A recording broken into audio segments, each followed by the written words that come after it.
Welcome to Trinity Wesleyan Church Online. We are so glad to have you here today. We've been praying for you, and we're excited for what God is going to be speaking to you today.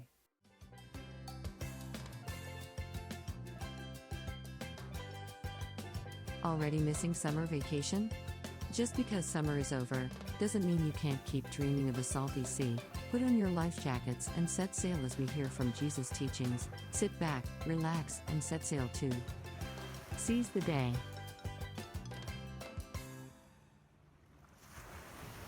So we are in our 5th week of Seize the Day. We've been talking through many different ways where Jesus has been teaching us in and around the Sea of Galilee specifically. And last week we talked about the feeding of the 5,000, and one of the biggest phrases that came out of that was, all you have is all you need. When Jesus fed the 5,000, he had 5 loaves and 2 fish that the disciples brought from a little boy, and he fed thousands and thousands of people. You don't have to have extra, you don't have to have a surplus of stuff, but whatever you have currently is all you need.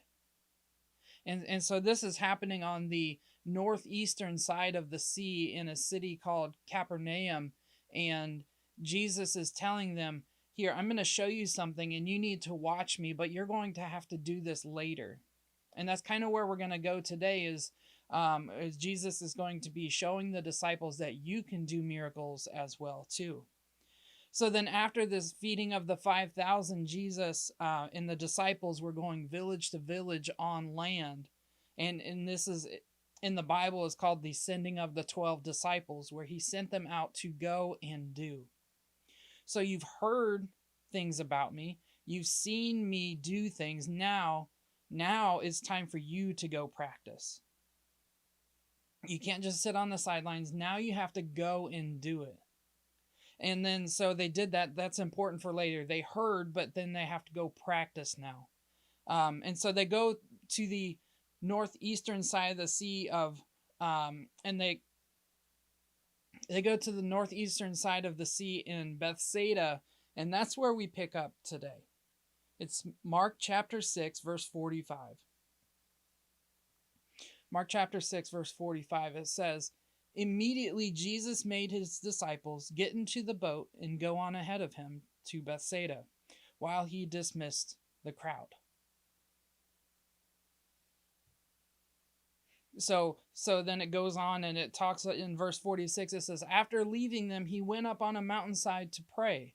Later that night, the boat was in the middle of the lake and he was alone on land. The disciples were in the boat and Jesus was on the land.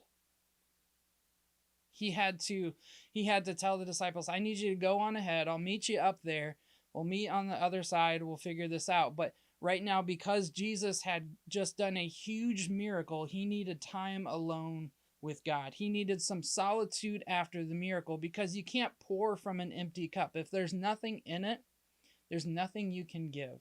And so Jesus was going to have solitude with the Father and to pray and to hear from God so that he could keep ministering. Because a lot of times where you just keep going and you keep going, you burn yourself out and you can't help anyone. That's a lesson that God teaches me a lot, that I have to slow down and actually take days off. And when I've taken days off, I've actually seen over the last couple of months, my doctor was worried about my blood pressure, and since I've started taking more days off, my blood pressure has gone to a normal level. It's just by taking a day and just not doing work, just resting, relaxing, do what I have to do so I can keep going. Verse 48 says, he saw the disciples straining at the oars because the wind was against them. The disciples were straining. And this word here is used to say, to torment, to vex with grievous pains, to torment, to be harassed. Like they're straining at the oars, like all their muscles can do, and they're going nowhere. The wind was against them. They're trying to get through this. They're trying to meet Jesus on the other side. So you think about this, there's 12 men that are rowing, and they're going against the waves, and there's no progress. 12 men all rowing, and they're not making any progress. I'm not thinking it's a huge like pirate ship. It's probably like 20, 30 feet long, but you should be able to keep going and row and get to where you have to go. But with 12 men and the waves and the wind, they're going nowhere.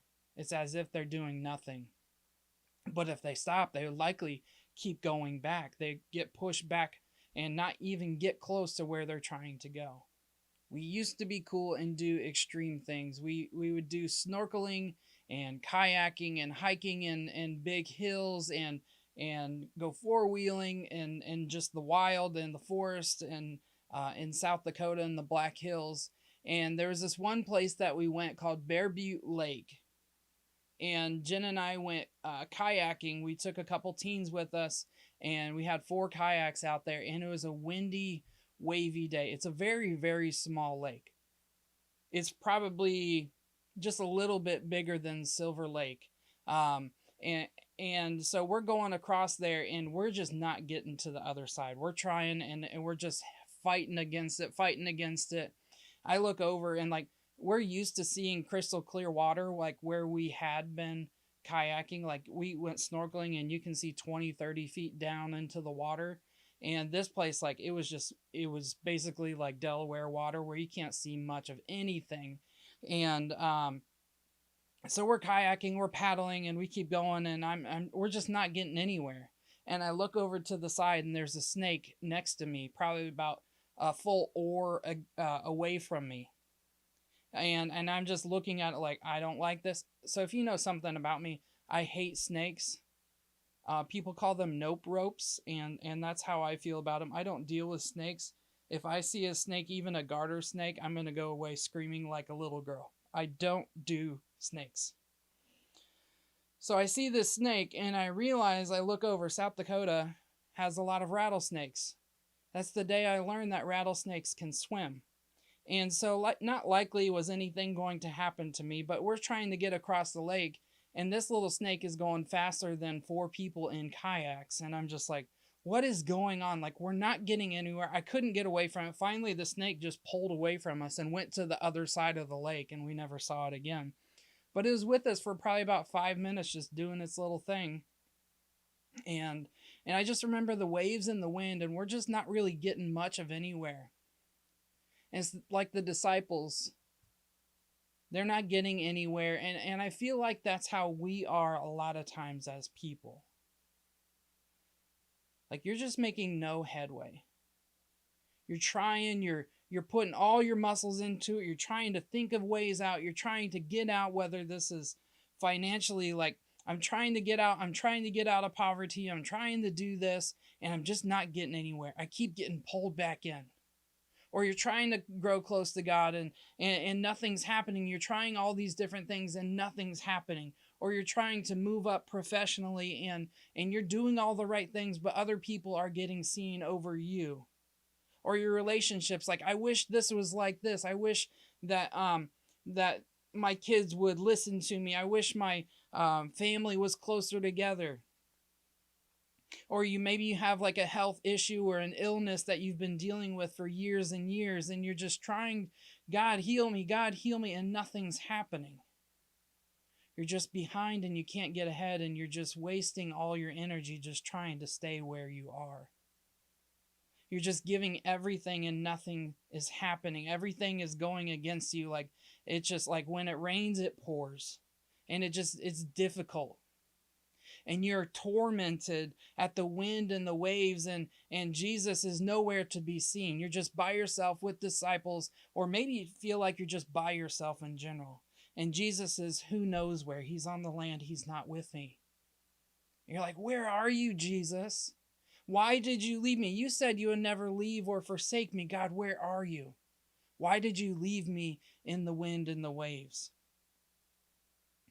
We get back to the passage.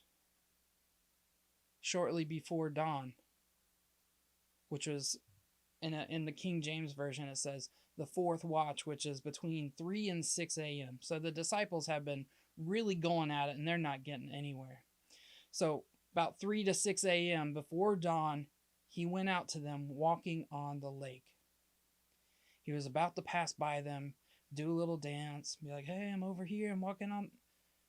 But when they saw him walking on the lake, they thought he was a ghost. They cried out because they all saw him and were terrified. So before this in Mark, the disciples had seen Jesus cast out demons. He cast out impure spirits, and some people he cast out legions of demons, and they went into the pigs. They jumped off the cliff and drowned themselves. Then imagine seeing somebody walk on the water toward you. It's like a live action horror movie, and you're just like, oh my gosh, I can't get away from this. Like, no matter how far or how hard I try to get away, like, it just keeps coming back. And the disciples knew it wasn't a demon or impure spirit. They knew it wasn't. They thought it was a ghost. And here's how I know this. The word that they use for ghost is only used twice in the Bible. It's only used twice, and both are in this same story, two different gospel accounts, but they're both used in this story. Once in Mark chapter 6, where we are, and once in Matthew chapter 14, where we're going to go. And there's no other instances of this word ghost used in the Bible. It's only about this. And it's not the same word that's used for an impure spirit, but the word used is specter or apparition or maybe a phantom, or it basically just means like they're just seeing things. Maybe it's like a mirage. They're tired. And sometimes the dark can play with your mind like, wait, did I see an animal out in the forest, or am I just losing it? Like, when your eyes are adjusting, sometimes you see things that are not there. And this word that is used is not used with an impure spirit. It's just a spirit. Even though they knew it wouldn't hurt them, because that's their language they use, they knew it wouldn't hurt them, they were still terrified, because that's not normal. Nobody just walks on the water. What is going on? Immediately, Jesus spoke to them and said, "Take courage, it is I. Don't be afraid."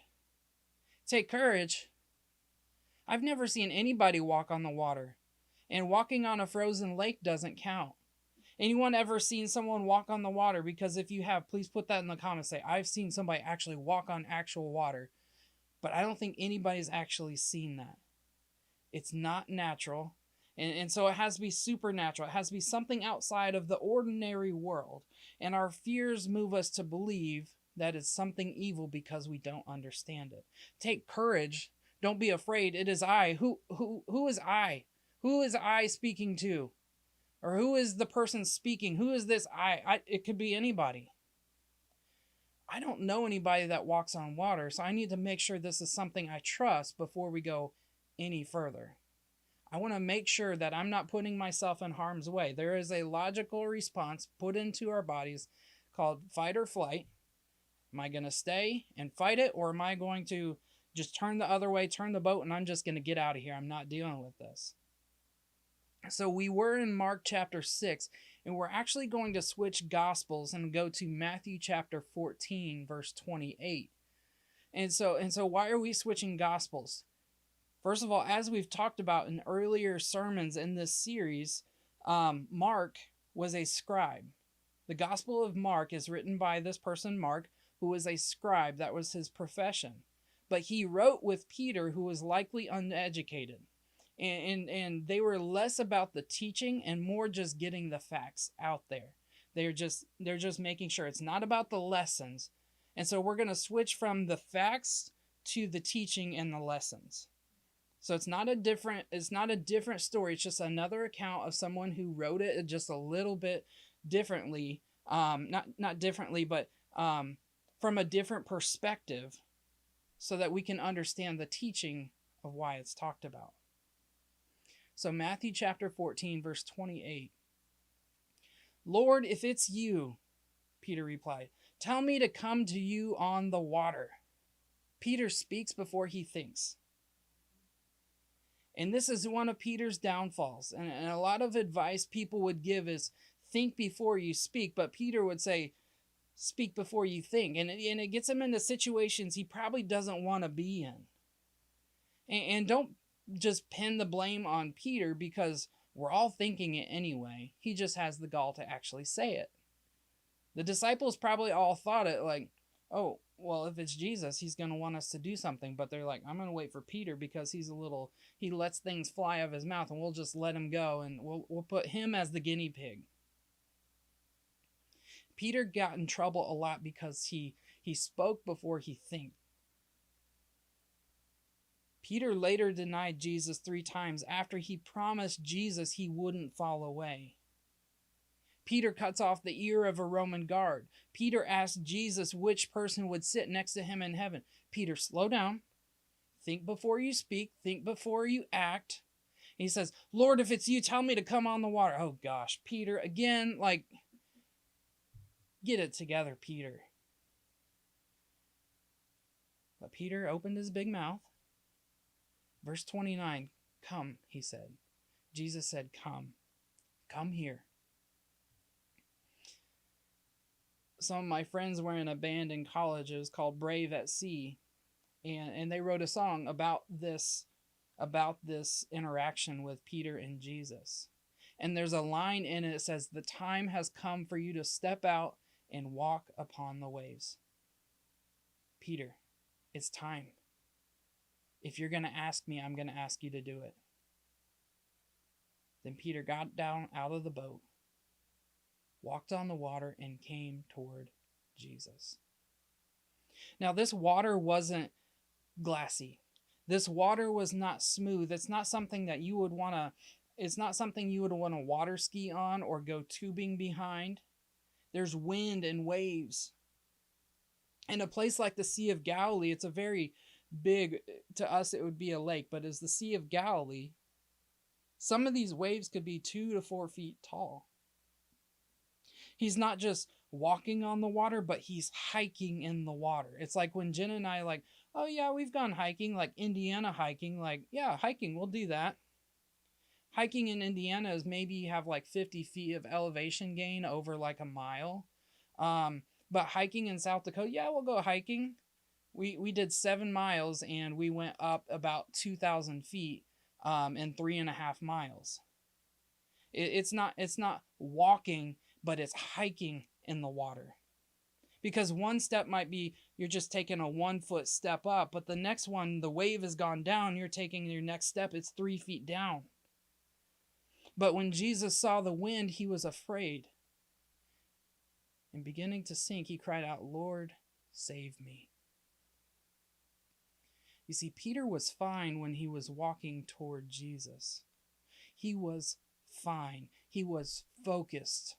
When he was focused, he was walking on the water. And there's a point when you take a step of faith, or you are taking a courageous step, where after you take the first couple steps of faith, you look down to check your footing, you're like, wait, I did what I'm supposed to do. I'm doing it. And then the logic steps in and you're like, oh gosh, like what is going on? Then the fear happens and then you spiral, you question everything like this isn't possible, and you're under the water.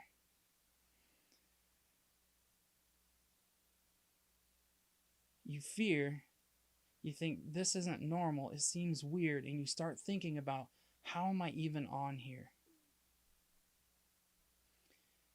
And that happens spiritually too.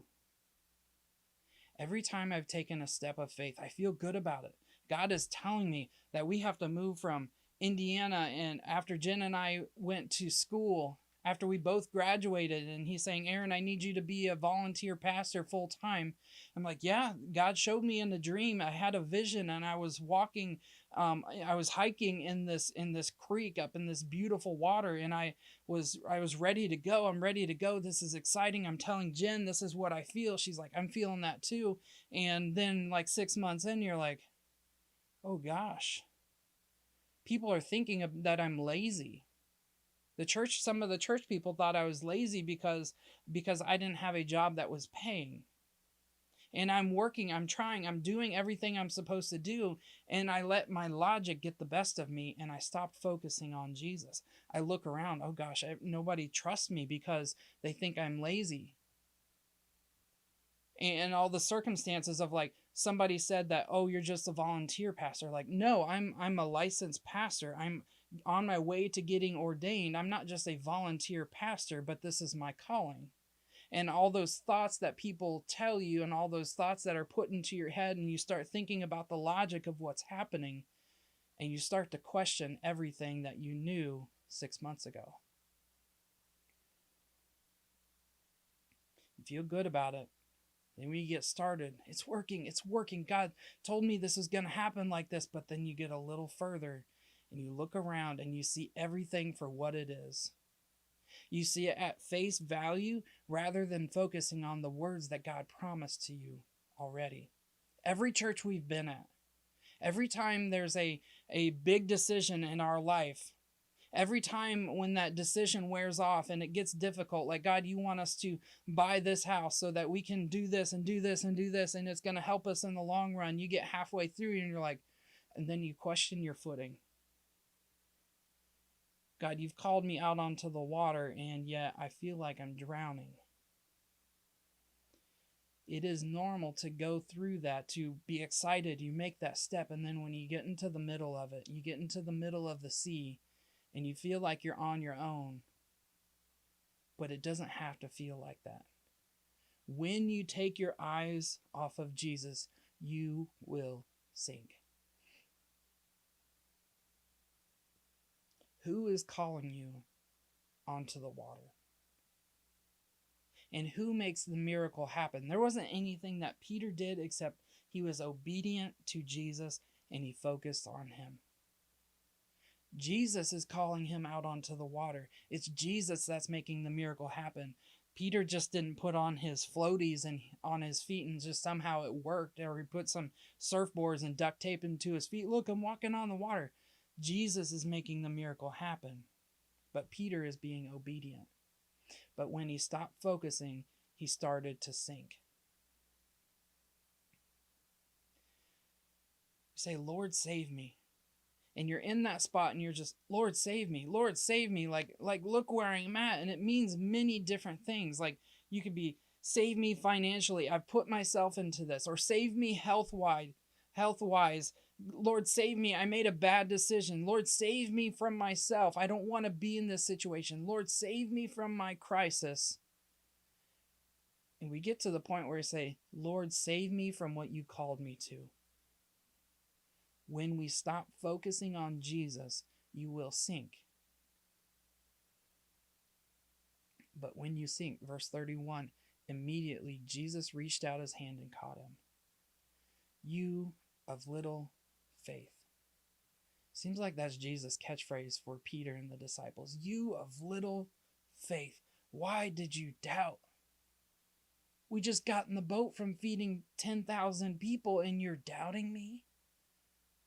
We had 5 loaves and 2 fish and you're doubting me? You of little faith. You saw 2,000 demons come out of a man and go into pigs. Why did you doubt?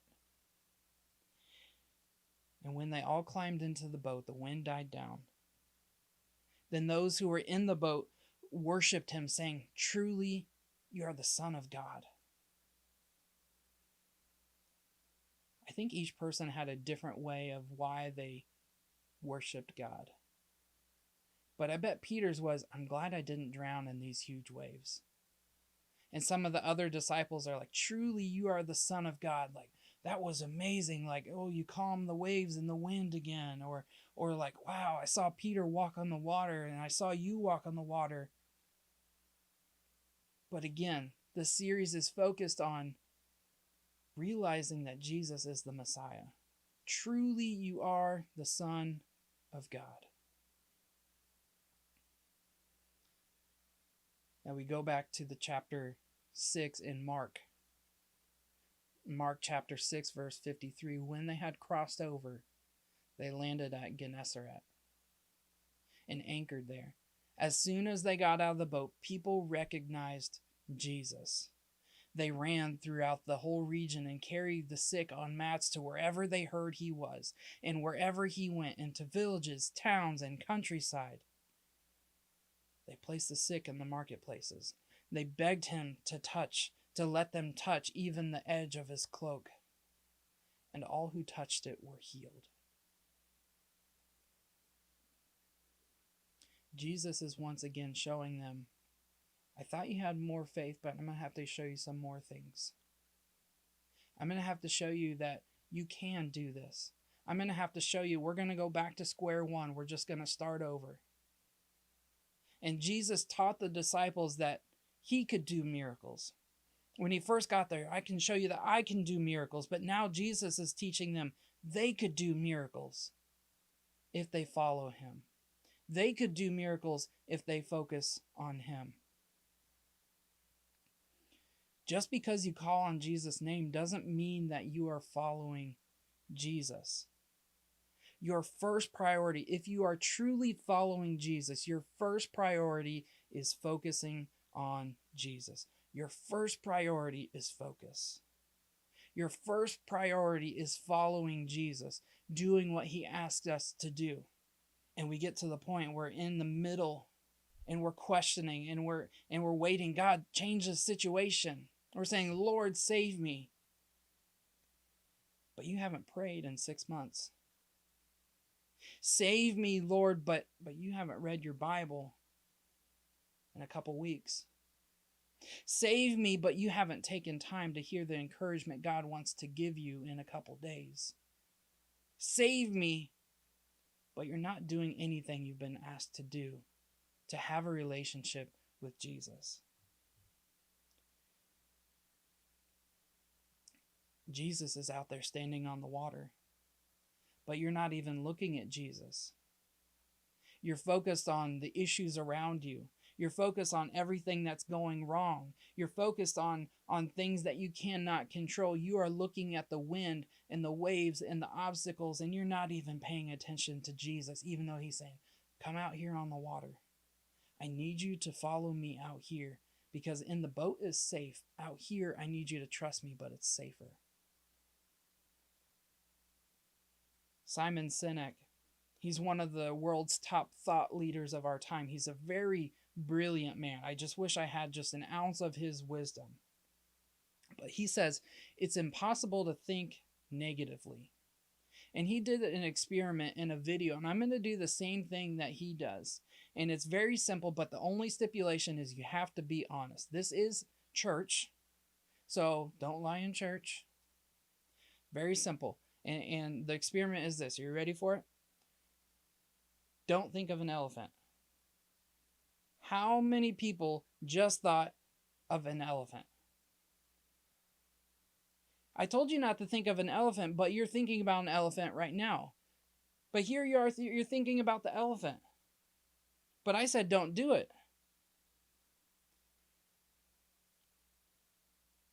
He says it's difficult to keep moving forward when you're focusing on the negative, because that's all you're focusing on. He says don't think about this, but then you start thinking about it. I remember there was this girl in driver's ed. Like in our driver's ed, we had two students in the car. So there was the teacher in the passenger seat. There was the person driving and somebody else in the back seat, and you'd switch on and off.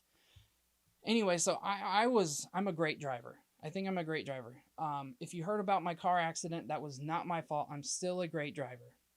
I know how to drive better than anybody else, especially out on DuPont.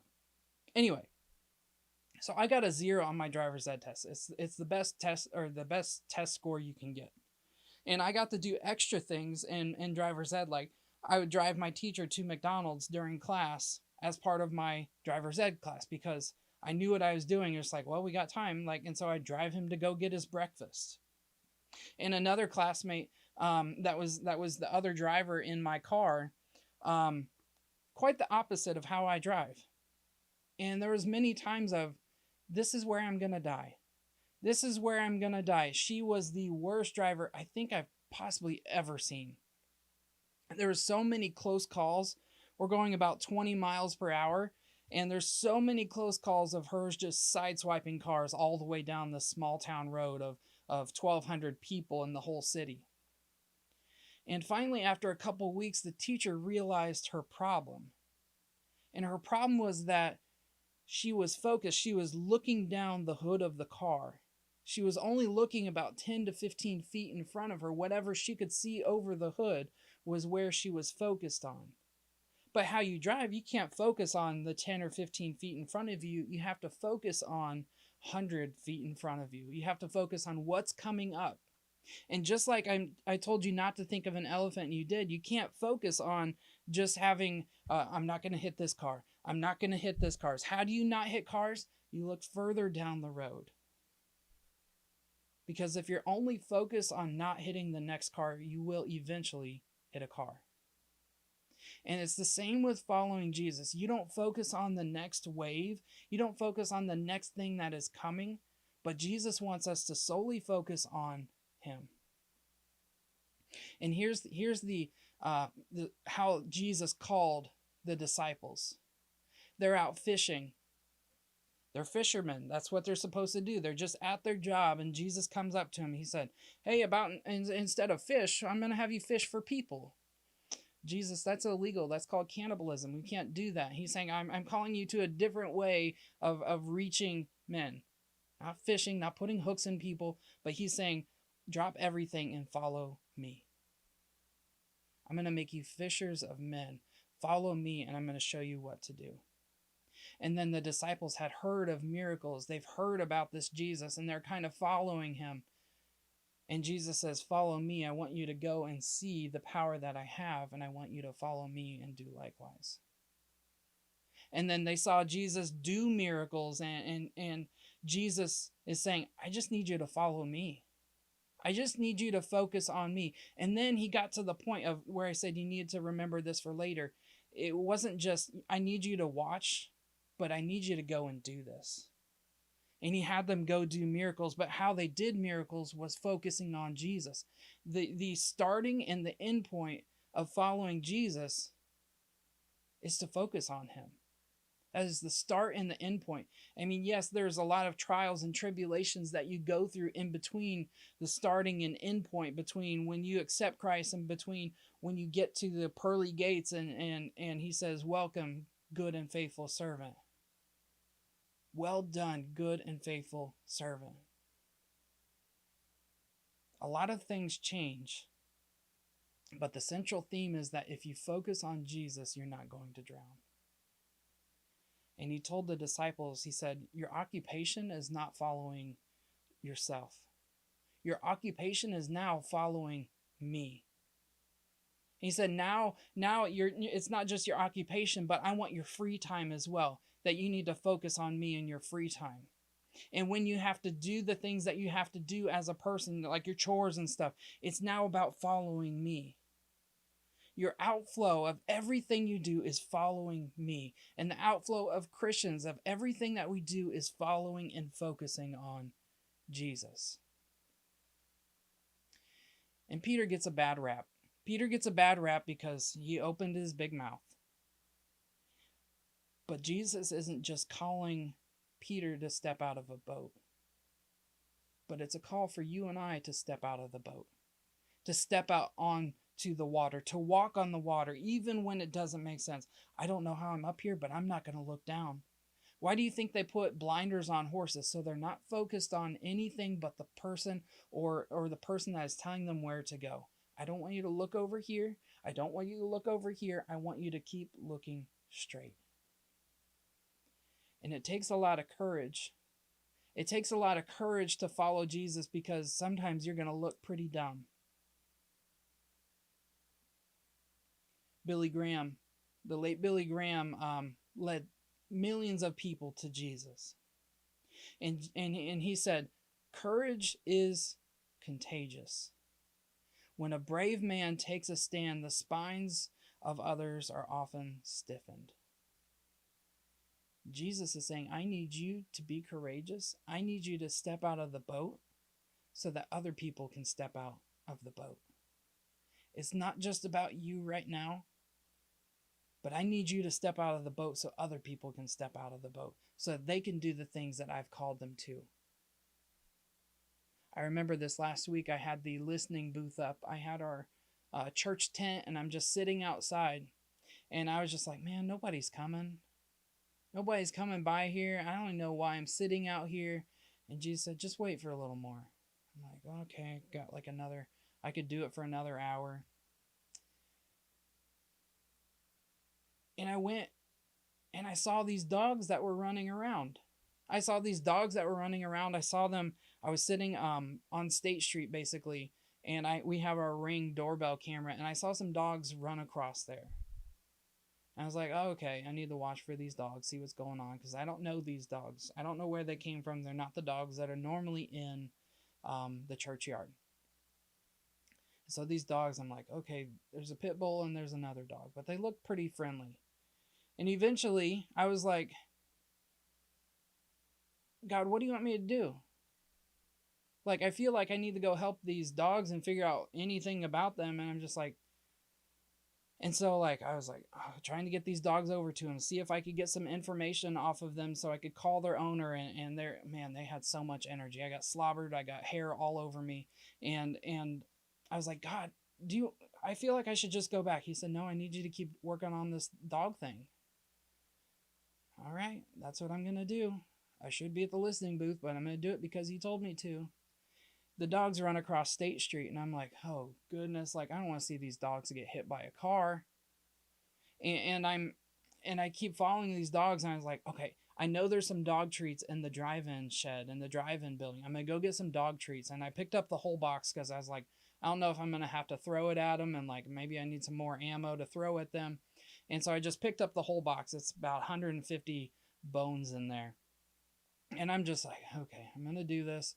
So I run across State Street with this box. It's clanking around with all the bones in there in this cardboard box. And I was like, God, why am I doing this? And this guy calls out to me from somebody's backyard and he goes, are these your dogs? I'm like, no, these aren't my dogs. I just happened to see them and I was just sitting out here. And in my head, I was like, I'm only here because God told me to. I don't really want to be chasing dogs right now. But I met somebody that I never would have met if I would have said, no, God, I'm going to sit over here. God, you want me to chase dogs for 15 minutes and try to go find them? And then I got talking to this neighbor. The dogs disappeared. I don't know if they're angel dogs or whatever, but they were gone. Like, as soon as I started talking to this guy, these dogs took off and they were just gone. I never saw them again. I still haven't seen. I don't even know if they got home.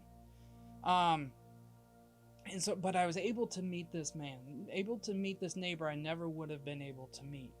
And I'm thinking to myself, am I just going to follow these dogs? And like, I really need to get back over to the listening booth. This is what you told me you wanted me to do today. And I'm sitting there, I'm just like, I guess I'll go back over to the listening booth because I feel like I met the person I needed to meet. And I was like, God, I just kind of want to go home. I'm hungry. I didn't have lunch yet. And he said, I'll wait for like 30 more minutes. I'm like, fine, I'll wait for 30 more minutes.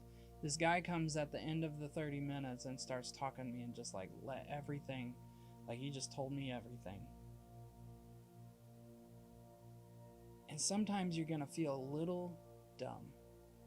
You're going to feel a little dumb. God, you want me to go chase some dogs? I don't even know if they're real. They're probably just like these ghost dogs like the disciples are talking about. Like maybe it's just like an apparition. I don't know what it is, but they weren't there after. And you're going to look a little dumb. But God wanted me to meet a couple people that day so I could start to minister to them, to start talk to them, and that they could start to understand the hope that Jesus gives them. G.K. Chesterton, he's a theologian of a couple centuries ago, and he said this of courage. He said, the paradox of courage is that a man must be a little careless of his life in order to keep it. You want me to come out onto the waves in the wind? I could drown out there. You must be a little careless of your life in order to keep it.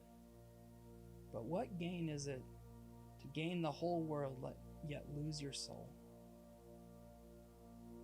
Jesus calls us to courage and step out onto the waves. And the takeaways from today is that when you stop focusing on Jesus, you will sink. And Jesus doesn't call you to step out onto the water and not give you the provision for it. He says, hey, step out onto the water. I'm going to watch you fall all the way down. And the last thing is that following Jesus is the starting and the end point of the Christian life. And just like the song that my friends wrote, it says, the time has come for you to step out and walk upon the waves. Because if you're not walking on the waves, you're not close enough to Jesus.